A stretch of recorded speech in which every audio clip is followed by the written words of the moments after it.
হুজুর আমার উপর বিয়ে ফরজ হইয়া আছে, এখন মা বাবা বিয়ে দিচ্ছে না, এখন আপনি যদি একটা বিয়ে করিয়ে দিতেন আমার মামাতো বোনের সাথে। ও তুই ফ্যান করস, তুই সিটিং, মামাতো বোনের লোক তোর বিয়ে কিতা, তোর পয়সা থাকলে তুই সারা পৃথিবীতে 405 কোটি মহিলা আছে, তার বেটা সোজাই জায়গায় সিটিং আইস তিনি, তুই আবাদত বন্দিগিতে মন দে, আল্লাহ তোর বিয়ের ব্যবস্থা করবে। কয়েকটা প্রশ্ন।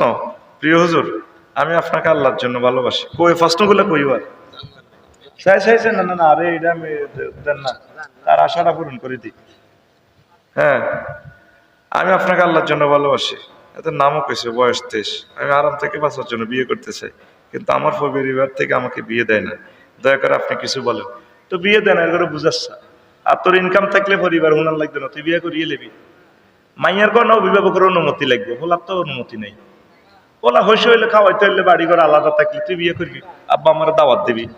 তোর চাকরি নাই বাকরি নাই, তুই কি এর বিয়ে বিয়ে করস বেড়া? আচ্ছা, এরপরে আরেকটা প্রশ্ন।